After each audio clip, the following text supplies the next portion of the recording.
flaws and what investors should be wary of when they're looking at and picking mining stocks. Brent Cook is no stranger to Kitco News. He joins us now on the sidelines of the New Orleans Investment Conference.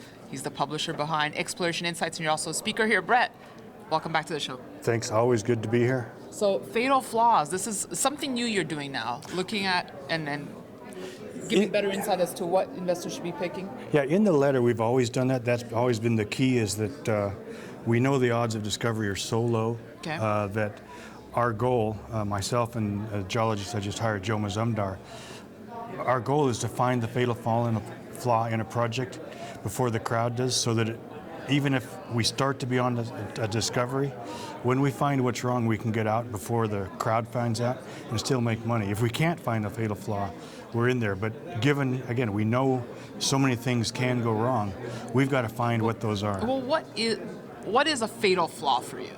Okay, a good example is metallurgy. You might have a nice deposit, say you've got, I don't know, 1 million ounces at 5 grams a ton, and it turns out that the gold is tied up with arsenical pyrite. That's a real problem in getting the gold out. Or the gold occurs with carbonaceous rock. The carbon means you can't get the gold out. Or the gold occurs really fine gold in silica. You can't get it out. So it's very technical flaws, right? That only a geologist would know? Or Yeah, that's what we do. Now, would you say you're as confident in the mining sector as you were the first half of the year? In terms of where it's going? Yeah. Yeah, I think what's happened is we've got we had a big run up into the middle of summer. It's backed off. That should be expected. I think the rest of the year we're going to see flat to down in the gold price until the elections are over and the Fed make their interest rates rise. And then from then on, all the problems we're facing now, they come back to the fore. That and the Kardashians, right? And the problems haven't been solved. So I think next year we will see the gold price rise. But more importantly, and this is what I get down to in the letter, is we are not finding enough gold deposits to replace what we're mining. I know, and you've been saying this a long time now. And it's coming. And are they working on a solution? Do you see optimism there? They're not. Most of the mining companies are cutting expenditures, production, they're high grading. So no, we're not filling that gap. In fact, it's getting bigger and bigger. And I think it's going to come to the fore that, next year, these major mining companies are going to go. Well, that would be price supportive for gold then, Brett. Maybe. It'll be price supportive for legitimate discoveries. That's what's going to be really fun. All right. Well, they're going to have to pay a lot for those. Let's lighten things up a bit, because the other night we were out in the beautiful city of New Orleans, and you were telling me some really good geo stories. And I'm like, why haven't you told me this on air before, Brett? Why have you been hiding this all these times? So you guys have a lot of good stories, right? Well, we do end up in some odd places. Can you give me one? Yeah. Well, to be honest, not much ever happens to me. I've worked in like 60 countries. Yeah. I mean, I've been held at gunpoint in Mexico, but that turned out okay. I got thrown in the military dungeon in Tierra del Fuego, but they let me out. A military dungeon? Yeah. It was a bit worrying, but they got bored with it and let me out. I don't know, in New Guinea, I worked there, walked across an island with 2 local guys, and every day it would pour rain, it would flood, and we had to chop down a tree to get across to keep going. And one of the guys fell in the river, I had to save him. But, those aren't that good of stories, really, and everything turned out. But, actually, Dan's over here. Dan, I was just in Serbia. We have a geologist crowd here. Hi, Dan. Hi, good morning. How are you doing? Good. You've been a geo for a long time, right? Yeah, I've been a geo for about 20 years, and as an exploration geologist at that. So, as Brent was saying, geologists are always at the forefront. We're always put at the most far-flung places there are on the planet. We tend to eat some of the weirdest foods around, and some wildlife encounters and people encounters are pretty extreme. Well, generally. I know you were in Ethiopia, and some crazy things happened there. Yeah, quite a few. Yeah, quite a few crazy ones. Gunpoint one was particularly exciting, bringing out one of the world's leading consultants. We brought him out, and we were all held up at gunpoint. That was a little bit embarrassing and a bit hair raising. But yeah, we also had one in New Guinea, and that was a good one where I was warned that to watch out for these jungle wasps, these nasty jungle wasps. And we were walking deep into the forest. I was about 2 foot taller than just about everybody else, and I managed to clip a wasp's nest with my shoulder as I was walking in, disturbed this whole nest of wasps. They chased me along, and I fell down this cliff and ended up really horribly. I think he's upping your story so far, bro. ended up really horribly with, dislocated shoulder and, broke the fall with my face and all that sort of stuff. But luckily there was 2 paracetamol in camp, so, all was well. And, yeah, it was a You bit survived. of a... We survived, And you still love what you do. You're not yeah, bored that's right. yet. No, it's every day's a different day. It's a very exciting thing to be involved with. Well, we have some other. You have your other. You brought all your geo friends they're- with you, Brad. They're actually so- your fans, not mine. Ralph, yeah, you must. Good. How are you doing? I'm How's good, the thank show? you. It's good. Yeah, it's been fun so far. So, do you have a story that could beat Dan and then Brett's over here? Well, yeah, I have a true Indiana Jones moment because I spent a lot of time working in the Middle East, so Pakistan, Iran, Yemen, all the way through there.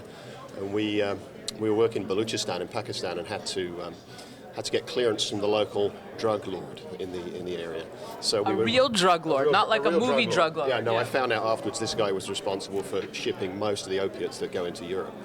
And we had to drive across the desert to a mud-walled compound with a steel door, and this little slot open, there's a pair of eyes, we put a business card in, the thing closes, and then we waited for half an hour, and then the door opened, and there were guys there with huge guns, showed us in, sat us down, served us a meal, and then we left. And I said to the guy, well, what's that all about? He said, he knows you're around now, you'll be fine. No one's going to shoot you. I need to ask you, doesn't this make you not want to go to these places, or do you not think about it, or? I think half the time you don't realise it's going to happen Right. until it's happened. By then it's too late. And then you have a good story. Then you have a great good story. Yeah. Anyone else? Anyone else from your fan base here? Steve and I were talking a few days ago, and he spent Hi, some time Steve. in Canada. Nice to meet you. Good to meet you. So you have some crazy stories as well? Well, a lot of when I started my career as a geologist, I worked in northern BC quite a bit, and one of the big challenges up there are grizzly bears. And grizzly bears, they're big, ugly, and they're fast. They can run 40 miles an hour, so you can't outrun them. So you're obviously pretty wary of them. And one place we were working, there were box canyons, so with vertical cliffs, and so you couldn't climb up the cliff, so you had to go up the canyon and down the same route. And they weren't particularly wide, and we were coming down one of these canyons, so we knew there was no way out at the far end. And we had a rifle with us in case of bears, and we're coming down, and there's this big grizzly bear coming up the canyon. Well, there's no way he's going to miss us, and we could be his lunch for all we knew. So we're thinking, okay, how do we deal with this? So we fired the rifle to try and scare it off and get it to go down the canyon. So it worked initially because he heard the bang from the gun and he started running away from us, but then the gunshot echoed off the cliff behind him, so he did a 180-degree turn and started running right back towards us and just ran right past us, without looking over his shoulder to see what was behind him. So I guess it worked in one way, but you never know. Wow, so wasps, drug lords, grizzly bears. Anyone else out there? We've got one more. Adam. He spent some time Adam, in the bush. hi, nice to meet you. Hi, welcome. Yeah, likewise. So you're going to up these guys? You can beat that? You can beat that. All right. I've been working 30 years in northwestern BC, and since Steve used the bear story, I got to come up with another one, but I got lots of them, okay? So I'm thinking about a situation I was in working in western China, in Tibet, kind of in the shadow of Mount Everest. Was a project manager on that one. It involved, Chinese police, Tibetan villagers, noticeably drunk on their local homebrew, a bunch of prostitutes, and also Australian drillers. And so that's the worst of the lot. So you throw those 4 combinations together, and then a Canadian geologist stuck in the middle. I tell you, it ended up with a few pushes and fists being thrown and people being ready to be tossed in Chinese jail. So, the one thing I love about this business, never a dull moment, Never right? a dull moment. Tons of stories to tell at cocktail parties, right? How come I'm missing all this excitement? I think I need to start. You need to spend more time in the bush. With the geos. Come on out, hey? I thought I had a good story in Sinaloa, but I'm not even going to say it because it pales in comparison. So thank you all for joining us.